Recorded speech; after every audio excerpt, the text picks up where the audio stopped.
following podcast is recorded and produced by the Podcast Precinct in affiliation with the network at bicbp-radio.com. The Podcast Precinct. Consistency, creativity, culture. The Nostalgia Funhouse proudly dedicates all episodes in the loving memory of Connie Chirac. Hey, Johnny. I'm glad you finally showed up. Oh, yeah, man, I'm sorry. I got lost on the way here. Man, this is a heck of a line for this show. Yeah, I heard the show's great. I've heard nothing but good things. The Talk No Less Politics show. It sounds fantastic. I don't think we're standing in line for that one. That's what I think it's what this is. Politics. No, let's talk about it. That's what this show's called. I see a different. Wait. Okay. No, yes, we're politics. standing. No, we're standing in line for the Nostalgia Funhouse. Oh, you know what? That sounds even better. Jeez. You know what? They probably got a really great sponsor. I bet they do. McDonald's presents gifts your kids will love. Holiday Huggable Muppet Babies. Love 'em, hug 'em, Muppet Babies, hug 'em. You can get your kids Baby Kermit or Baby Fozzie or Baby Piggy for a limited time only. They're soft and huggable at a special low price with any McDonald's food purchase. Muppet Babies at our place. Holiday gifts at a special low price. Good night, Baby Piggy. Holiday Huggable Muppet Babies. Only at McDonald's for a limited time. So hurry on in. I think that's got to be one of the most classic Christmas lines there are. Yeah, in any like the Christmas Carol, obviously in itself is very much a classic that's been adapted or again and again and again, and we're going to talk about one of those versions today. But yeah, it's got to be one of the top ones, right? Like, what would be another one that you could even say is even close to how iconic that line is? Every time a bell rings, an angel gets its wings. That's another good one. Yeah, that's a great one. Yippee-ki-yay, motherfucker. I'll give you that one.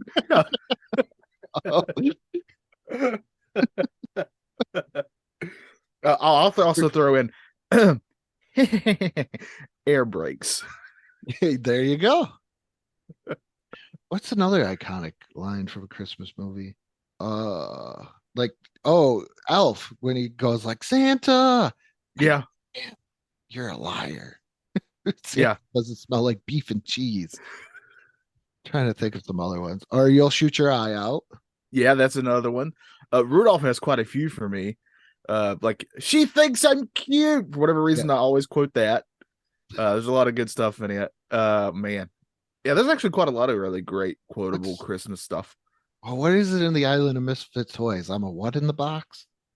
Oh, Charlie in the box. I'm a Charlie in the box. Yeah. Nobody ever wants to play with a Charlie in a box. Yeah, I love that his misfit is that his name's not Jack. It's got all the attributes. Yeah, The he Jack literally has everything else. He just doesn't have the name Jack. So kids are just like, screw that guy. It's like the Wish. It's like Wish was like, how can we get toys like the Island of Misfit Toys? Yeah.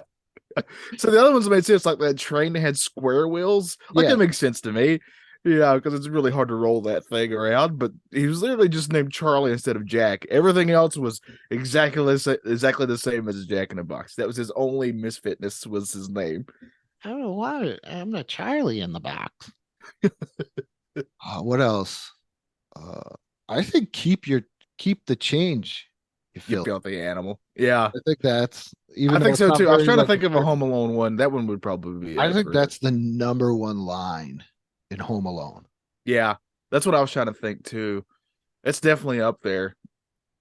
Other than that, like the other thing is not even the lines where like he's putting on the aftershave or whatever and he holds his face and screams, but that's just a scream. And the other thing would be Marv anytime he screams, like when the spiders put on his face, stuff like that. Those are just iconic sounds more than I do recite the one line now that I'm an adult. When my kids were younger and even today, if they're like messing around in a parking lot, I always do the Santy doesn't visit the hospital, little buddy. Yeah.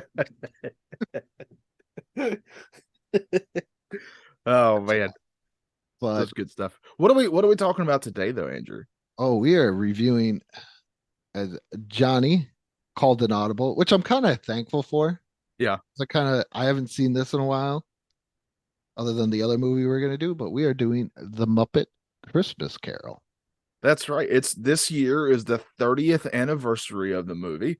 It came out 30 years ago, and I'm going to go out there and say the Christmas Carol. There's many versions. I don't think there's a version that I haven't liked, but this, and it's definitely has a lot to do with the fact that I've always loved the Muppets, but this is probably my favorite version overall. I would say this is my second. What would be your first? Mickey's Christmas Carol. That's my second one, so I get it. Yeah. I ran through that one so hard as a kid. Yeah, I get it. That one's also fantastic. I watched that until the tape popped. Yes. Yeah. I get that. I get it. That's probably my second favorite. So I totally understand.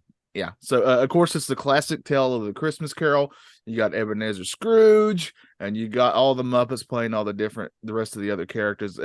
Scrooge is played by oh god, he's an amazing actor. Michael Caine. I have Michael Caine. Thank you. Yes. the Wikipedia page up. Yeah. And he plays it very dramatic, and I think it makes it even better. Yes. But basically, you have all your characters there. They just kind of Muppetize everything, and I think it makes it even better and more enjoyable to me. I watch this movie every year, Andrew. I have not seen this in probably about 30 years. So and it's it's not like Mac and Me. So it's not like Mac and Me where I was like, I haven't seen it since I was a kid. But you are right though. Michael Caine does play it very well considering the Muppets are so flamboyant and silly and everything else. And he is just this 100% straight character all the time. Yes. Just, I am Ebenezer Scrooge. I am in this world of Muppets, of weird creatures, and everything else. And the other thing I appreciate the most is each Muppet is perfectly placed in the spot that they should be. Yes, I agree. Yes. They cast the Muppets really well here. Even down to Gonzo being Charles Dickens himself, and Rizzo the Rat. That's where your comedy comes in for this thing, because Rizzo shines for me in this movie. He is so freaking funny, and I quote him all the time. Like, one of the things I always say is, like, anytime something happens at my expense, I always go, "Thank you for making me a part of this." That's when when Gonzo uses him to clean the window. And then my absolute favorite gag in this whole thing, though, is where they're trying to get over that gate, and Rizzo's on top of the gate, and he's about to jump, and he's afraid of heights, and he goes, "God bless my broken little body," and he jumps. But then he goes, "Oh man, I forgot what is it, like his candy or something?" Yeah, jelly beans. Yeah, his jelly beans. So he goes. He can go through the bars this whole time, so he goes through the bars to grab the jelly beans and comes back. And God's just like, "You could have done that the whole time." Yeah, why? It's just so freaking great, those two. This is by far my favorite Gonzo and Rizzo. Is this? Mike or my friend Bryce Benjamin and I, we did pop culture duos. Yeah. And I gotta say, from this movie, this became like a very iconic Muppet pop culture duo. Yeah, and the reason that those two have really good rapport like that is the two puppeteers behind each one. Like, that's how they kind of always acted with each other. So they sort of took that in mind when they were writing those parts, because those two were always kind of joking around with each other, kind of mocking each other type of thing. And you can definitely feel that those two have really good chemistry or there's a friendship there for sure. Because Rizzo Rat was relatively new at this point, right? Yeah. I don't remember. He hadn't been around very long, and if he had, he was nowhere near a major part of anything like he is here, for sure. There's a lot of debuts here too. That little, I always forget his name, the little cute bunny rabbit. Oh, I thought he was around. This is one of his first things. And another little, there's scenes in this in which there's one scene that's really heartbreaking, because like it's just a really quick cutaway, and it's this cute little bunny who's obviously a kid, and it's nighttime, and he's freezing. It's obviously he's homeless, and he's freezing on the street. And the reason that they do all these terrible things to that thing is because the puppeteers hated that Muppet because they thought it was too cute. So they basically put him through hell because of that. That's the caroling rabbit, right? Yes, yeah. Oh, Bean Bunny. Yeah, Bean Buddy, that's it. Yeah. So everything is cast really well. I will also say, Andrew, Yes. this is not only is this a funny movie, but this is also, especially we consider this as a kid's movie. This movie is kind of really creepy. Super creepy. Now, when you said that you wanted to do this, I was like, okay, yeah, I get it. And then all of a sudden I remembered not the what is it, the Marley brothers? Yeah, Marley, right? Yeah. Oh, they're awesome too. It's the Statler ones, and that song. We'll talk about the music in a little bit, but that song is one of the ones I always sing to myself. Is those two where they ooh, we're Marley and Marley. Yeah. So Not too much, Johnny. We're gonna get... I can only do like 5 Remember, seconds. this is a before we get Disney movie. They're gonna come Oh, hard. they will. They do not mess around. They're gonna come hard at us for this one. Well, that's how I know we made it. If they try to sue us, Andrew. Yeah, but we don't have the money for that. We don't even got the money to watch The Ghost of Mr. Chicken. Could you imagine Disney sue us and there would be an argument in court? Look, we couldn't even afford the Ghost of Mr. Chicken. So I don't know what you're expecting out of us here. But that was Ghost of Christmas Past is the Yes. creepiest thing. I told you that's what I agreed with you here. And that's considering that the ghost of the future is the freaking Grim Reaper, basically. Yeah. But that ghost of the past to me is by far even creepier than that. Just the way they did it with the like a doll's face almost. And it's kind of floating there. God, that thing is so creepy. And it talks like a little kid on top of that. All I can think about is like when I watch like the ghost shows and they're like, demons will use a child's voice to talk. Yes, yes. And I'm like, no, Ebenezer, that's a demon. Get out of there. What are you doing, Ebenezer? You're gonna die. Don't do it. Yeah. Oh man. So just to give a little context to this movie too, it came out in 92, and this is the first movie that Jim Henson's son is kind of behind. It's like his first big thing he got to do. This is very recent after his dad had passed away. This might be one of the first, I don't know if it's the first, but it's one of the first things that the Muppets did after Jim Henson's passing. And if you watch the movie, they dedicate this to him, and I'm blanking on the other guy's name, but also the guy who was the one behind Scooter, the Muppet Scooter. He also passed away, so he's the other name that you see there that this is dedicated to, like right before this movie was made, basically. But this movie started out, it was going to be just like a made-for-TV thing, but then they started really getting behind it, and they turned it into a theatrical release. This movie is, and when it came out too, it was really panned by the critics. Like, it was not critically acclaimed or anything like that, but it kind of, this is the tale of a lot of really good Christmas classics, Andrew. When they come out, for the most part, they're not like critically loved, but they overcome that, and they sort of become these cult seasonal classics in a way. And I would dare say this is one of those, for people our age who, when the early 90s was around, were kind of that perfect age for this stuff. Yeah. And it just sticks with you ever after that. Well, it's Jim Henson. I mean, what is Jim Henson that's done that's I know a lot of stuff would get panned kind of when it came out. I know Dark Crystal kind of got panned, but if you watch the Dark Crystal, it's great. Yeah. What it is for, I think, what was it, 82, 83? Yeah.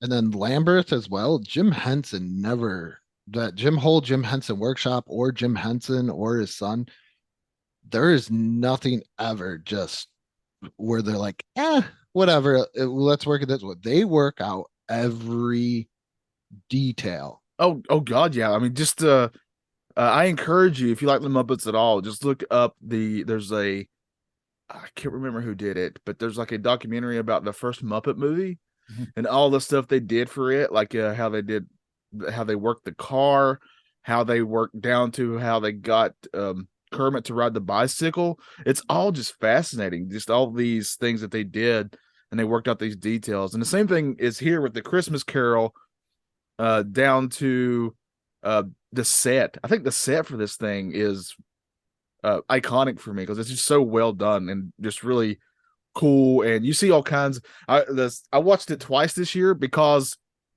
and if you go to, they just released this a couple days ago. That's why I rewatched it. If you go to the Muppet Christmas Carol and you go to specials or what's it called? Is it specials or editions or extras? Extras. It's called extras on Disney Plus. They actually have the full theatrical version with the added songs that were taken out. Oh, yeah, I saw that. What is it? Fred's wife sings a song. Yes, yeah. Well, I'm not a musical guy, so yeah, but but it's interesting though that they do have that. yeah, and it actually makes the whole movie even better in my opinion. But and at the same time too, it only makes the movie just still come under an hour and a half. So, Really, even with yeah. all of that. Yeah, so that's fantastic considering, Andrew, as of this recording, the new Avatar movie's coming out, and do you know how long that thing is? Literally 3 hours and 10 minutes long. I've never even seen the first one. God, yeah, I won't get into it because I know some people love it, but I'm just not a fan. I there's other James Cameron stuff I'd watch before those. Rich Moranto, he does Mexican podcast. Yeah. He's told me he spared me from it, but he has a rant about the first Avatar that's probably about as long as the new Avatar coming out. Yeah, the thing is, when it comes to those movies, they are. I mean, obviously, I haven't seen the new one, and I have no desire to, if I'm being honest. But the first one, when it came out, was a visual masterpiece. Just visually, it was really stunning, and I would say a work of art, just like how great it looked. But where it fails for me is that I'd catch myself drifting off and get easily distracted because the story is just not engaging. It's a very boring story, definitely done before. It's basically Dances with Wolves kind of type of thing. Yeah, and it's just not for me. I can't get into it. I'd watch Terminator 2 a million times before I'd watch another Avatar movie. But this is definitely very, very classic. I like when the Ghost of Christmas Past does come and take Scrooge. Yeah. And obviously Gonzo as Charles Dickens needs to go with Rizzo. So they use the good old grappling hook and they get right through everything. Yeah. They're just sitting on the shelf in the schoolhouse and they're talking about how the schoolhouse is decayed. And then all of a sudden the shelf just, after the nose falls off of one of the statues, shelf breaks and they get crushed. And what is it, Sam Eagle? Yeah, Sam the Eagle. Yeah. Sam the Eagle's talking. He's the headmaster and he's talking to young Ebenezer Scrooge about how he's going on this great apprenticeship. And he goes, and talking about, I think he says, because capitalism is the American way. After he said that he was going off to London. And all of a sudden Gonzo like whispers in his ear. Yeah, and he's like, is the British way. That's a really great part. Yeah. And I love how the Fozzie wig factory, like in every single other one was like, I think it was just a wig factory, but this one was a rubber chicken factory. I loved like how many employees he had at this rubber chicken factory. It was a big deal in town. The only rubber chicken factory in town, baby. You need a rubber chicken, you had to go to Fozziewig. Yeah, man. That's the only rubber chickens I even recognize is the Fozziewig ones. The other ones are just other ones are just imitators to me. Just trying to be the best there. This movie has so many Fozziewig rubber chicken t-shirt right now. I see. Represent the Fozziewig brand. I'm going to ask you real quick because I don't know this answer, Andrew. Who is your favorite Muppet? Now this is hard. This is hard for me too. I do have a favorite, I have like if you made me give you like a top 3, I'd have a hard time. This is hard because I have a favorite Muppet baby. Okay, yeah. Muppet. My favorite Muppet baby is Ralph, but I don't like the Muppet Ralph. They are kind of different. And then, but I do like my favorite Muppet is Fozzie. That's also my favorite Muppet is That's Fozzie Bear. I love Fozzie Bear. And then I would go 2, but I'd probably put Kermit at 2, and then Gonzo's 3 for me.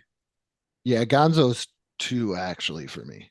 I get that. Yeah, he's fantastic. Probably 2 for because the Muppet Babies are the same, but they seem a little bit different.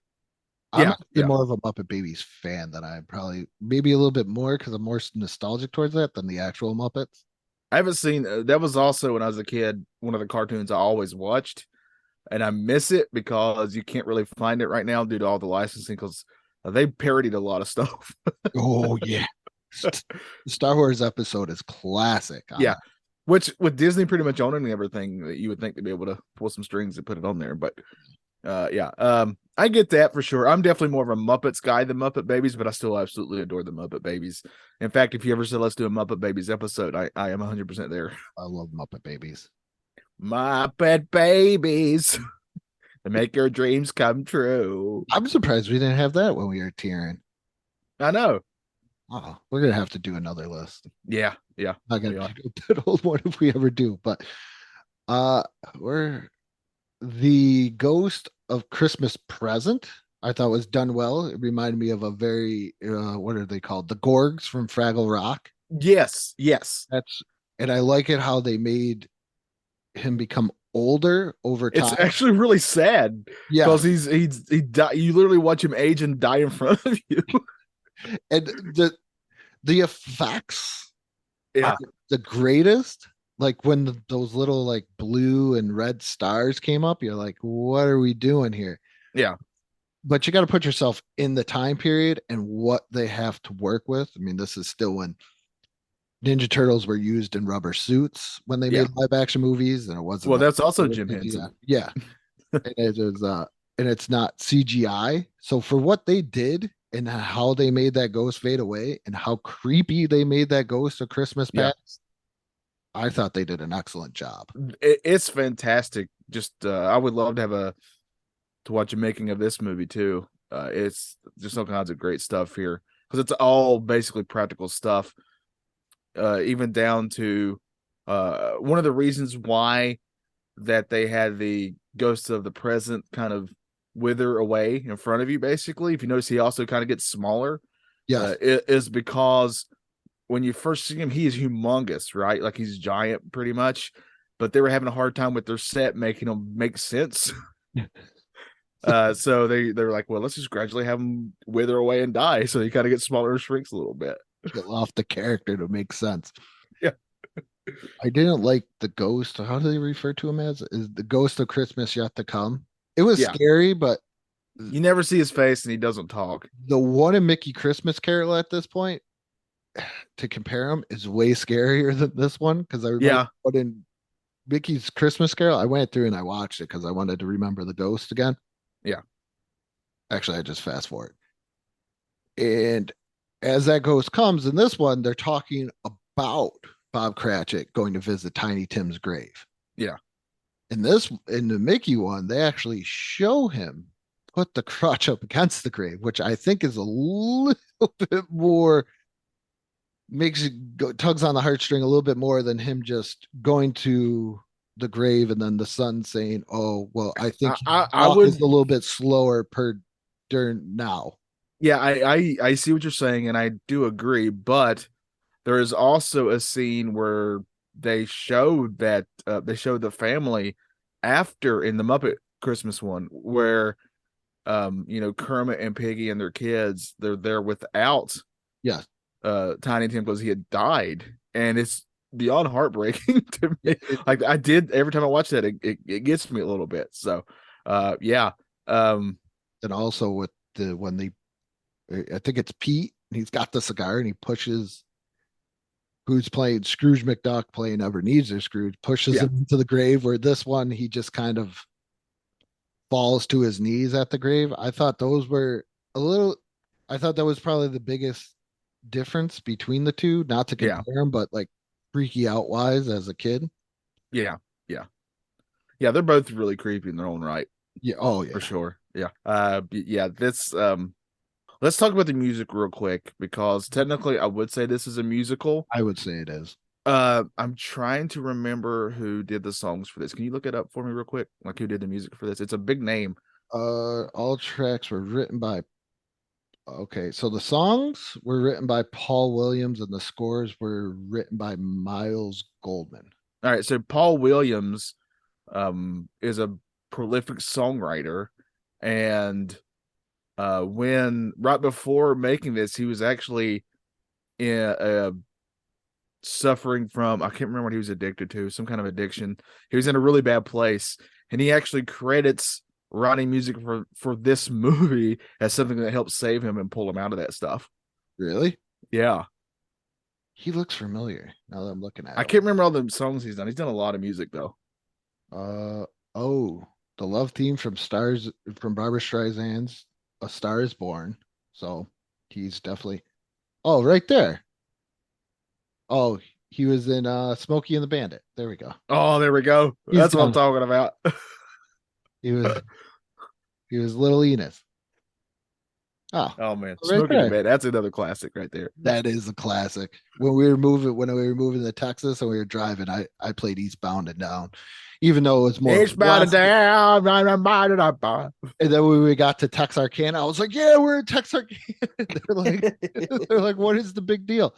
I was like, "It's in the song Eastbound and Down. It's amazing." Oh, here, he was struggling with alcoholism and substance abuse. Yep. Yeah. So that's what he did. What did Miles do here? Who wrote the score? Oh, he's wrote scores for such films as Dirty Rotten Scoundrels, good film. Okay. Yeah. Yeah. What about Bob? Okay. Yeah. House Sitter, the one with Steve Martin, Goldie Hawn, and Little Shop of Horrors. Oh well, there you go. So he's a king. Yeah, he's got some really good credits there for sure. No John L. Williams, but he's getting close. Yeah, yeah. I mean, who is a John Williams though? I mean, that's above A tier. Yeah, that's ridiculous. All the stuff he's done. But I love that in Blue Harvest when they're like, "Oh no, they killed John L. Williams," and they're like, "Oh, Danny Elfman." Yeah, This soundtrack is 41 minutes long. Yeah, because it includes the score. It's not just the songs; it's the actual score as well. But that's for me, like even down to the little song, and it's like barely a minute long that Kermit and Tiny and Tim are singing as they're walking to their house. Like even that song's fantastic to me. I think I know you're not a musical person. I am a music nerd. The Marley and Marley song is one of my favorite songs. It's just the way that they do it is just fantastic. But I genuinely like every song in this movie. Okay, this is how much of a musical person I am. My top two favorite musicals are Mary Poppins and South Park, Bigger, Longer, and Uncut. Those are two really great musicals, though. But those are the only ones that like keep my attention when people are singing. Yeah, like this one I like the Scrooge song. Yes, yeah. That's the and the last song where Scrooge is singing. This is like the first time that actor had ever actually really sang in anything. And he was really nervous about it, and you can tell he's not really a singer per se, but honestly, that makes it more real to me. As weird as that sounds, like I would have really hated it if they got somebody else who could sing to do his singing. Like I wouldn't have liked it near as much. No, not like when Daniel Radcliffe though and Weird sung all those Weird Al songs perfectly, note for note. Yeah, I couldn't believe it how good he sounded. He sounded just like him to me. I mean, I couldn't even tell them apart. Yeah, that's probably the only one in the Marley and Marley because it has a nice flow to it. Yeah. All the other ones were like, nah, I'm good. Marley and Marley. Whoa. Yeah, it's just so good. I'm trying to think. Like I love that South Park movie as well. That the songs in it are really, I like most South Park songs anyway. They're usually pretty funny. Oh yeah, for me. Have you seen the concert? Yes. I also at some point used to own the Christmas album that they put out. Oh, Yeah. But I'm trying to think of the other ones. Mary Poppins is obviously a classic. I love Mary. I'm not a giant musical person either. I love music, but it takes a lot for me to really get into a musical overall, because a lot of times the songs just feel kind of pretentious, I hate, in musicals. yeah, when they just break out into song, Yeah. it gets Like I excuse that from Disney movies because those hold the animated ones, because those hold a special place for me growing up, because in the 90s that's when the good ones came out. Oh yeah. Well, even like Jungle Book, like Yeah. those have some type of meaning. Yeah, Where- exactly. Yeah. But most time I just feel like people love the Sound of Music, and I'm like, I don't get it. Yeah, I like Mary Poppins more than that movie. Sound of Music is Yeah. fine. I don't hate it, but I'd put Mary Poppins above it personally for myself. But yeah, I like most of the songs in this movie anyway. I've listened to the soundtrack a couple times too already this year, this season, I should say. Yeah, I truly, Is it on Spotify? Any of these? I bet it is. I was just listening to it on YouTube personally, but I'm being cool and hip. Did you hear me? I did. Yeah, yeah. You slap, Andrew. I'm on fleek.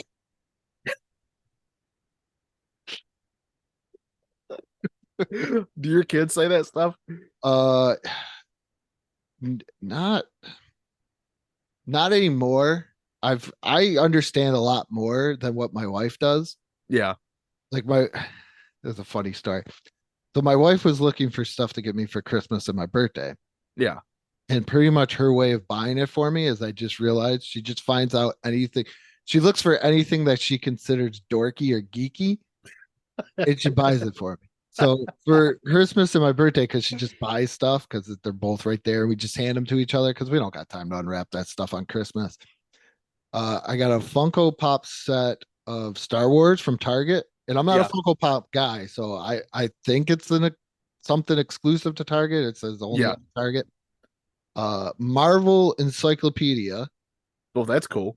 That is cool because I was real at first when I saw it, I was like, "Is this going to be an MCU crap?" But this is actual comic book stuff. Yeah, I have a DC one that's really cool. Yeah, Does the that's same what. thing.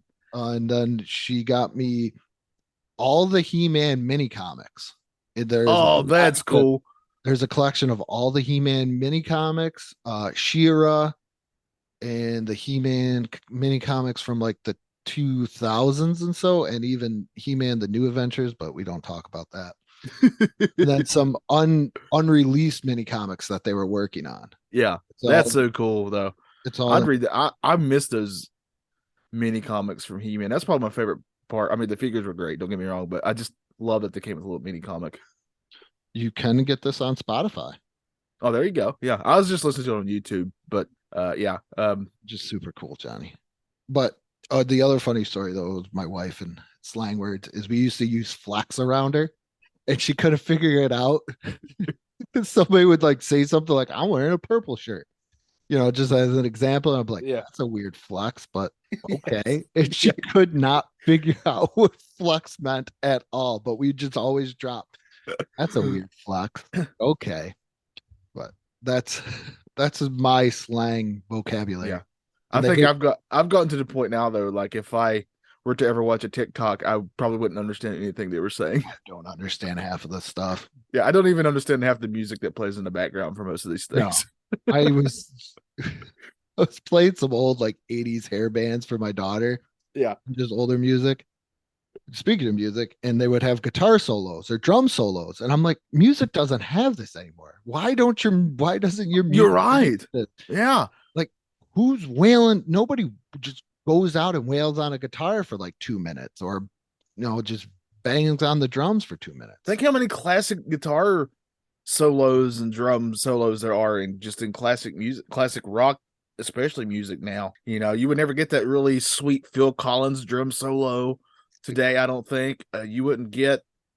What was I watching? Oh, Willow. I've been watching the new Willow series on Disney Plus, and the last episode 3, ended with Enter Sandman from Metallica, right? Really? Yeah. Somebody else covers it, but they keep the same guitar riffs and stuff.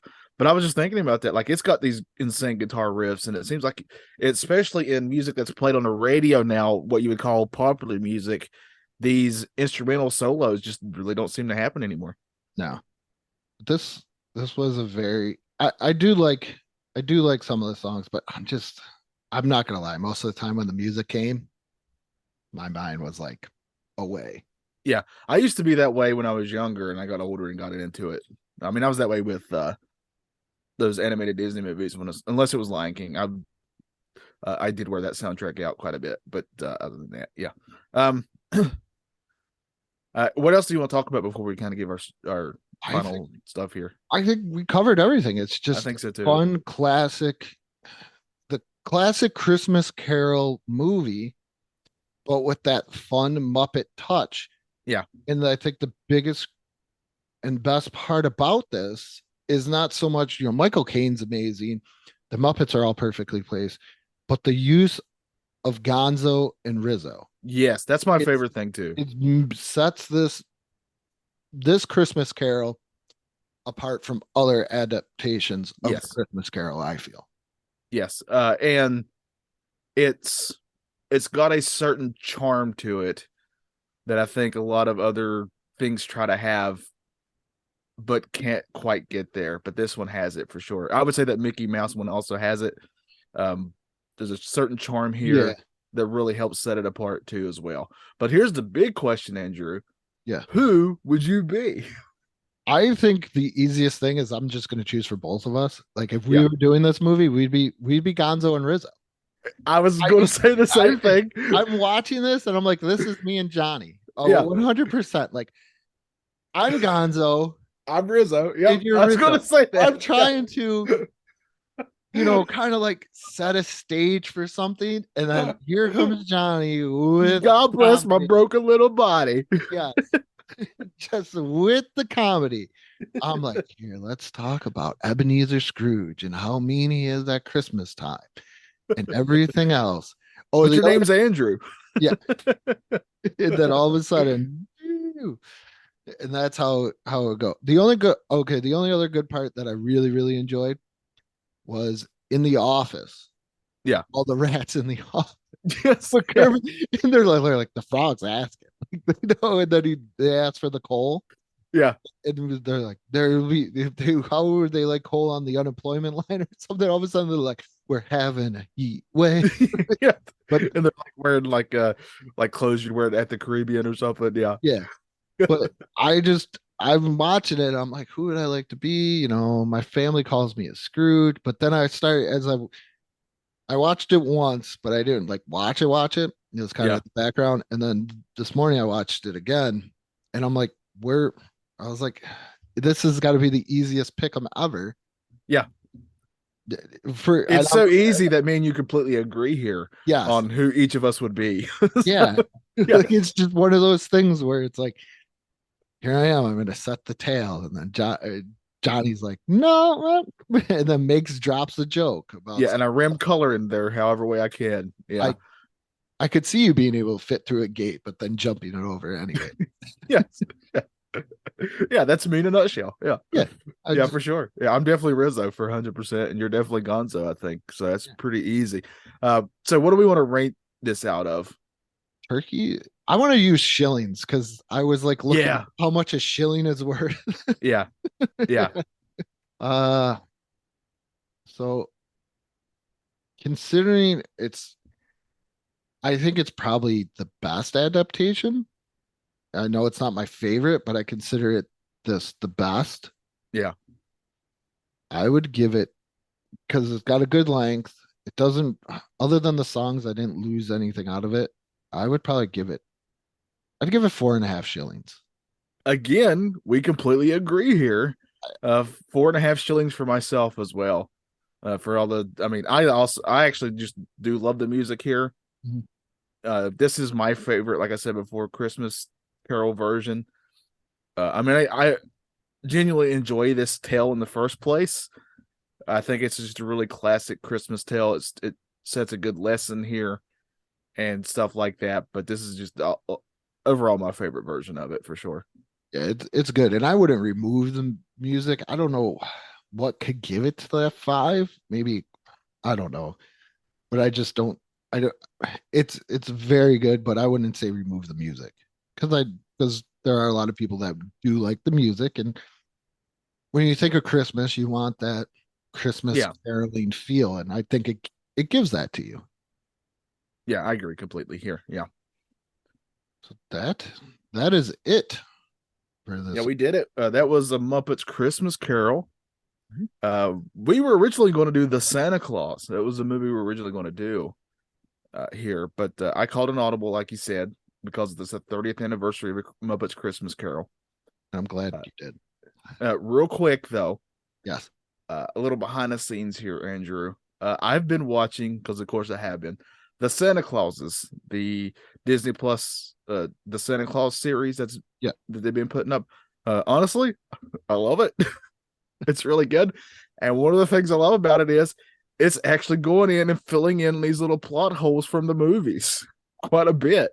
But we may need to talk about what court case we're going to do next because of the Santa Clauses, they sort of take some stuff away here. Yes, we are doing a pop culture court is going to return. That's right. Johnny and I will only be doing the intro for that, obviously. Yeah, then we're just going to let the court case happen. That's all we're going to do, though, is just to bring it in. But we are doing the court case from the Santa Claus, right, Johnny? That's what. Yeah, we're gonna find out once and for all, did a murder occur, and we're gonna find out why these elves didn't seem to give one crap about it. Why? Like, it's just another day. Yeah. Don't alert Like they the didn't have authorities or anything. they had zero emotional response to the fact that there's a new Santa Claus and the one that had been around, I would assume, for hundreds of years was now dead. So we're going to talk. That's going to be the court case coming up for your next episode of Nostalgia Funhouse. But yeah, we've done it, Andrew. I think we've been lucky. We reviewed some fun movies here lately. Yes, we have. And if you like what we're doing, go over to our Patreon. I should put if you follow us on Facebook, I always put a link in the description part. So please go, support us on that. Great exclusive content on that as well. Go follow us or go subscribe to us on YouTube, like us on Facebook, and catch new episodes, BICBP Radio Network, Spotify, and Apple Podcasts. And with that being said, good morning, good afternoon, and good night. God bless my broken little body.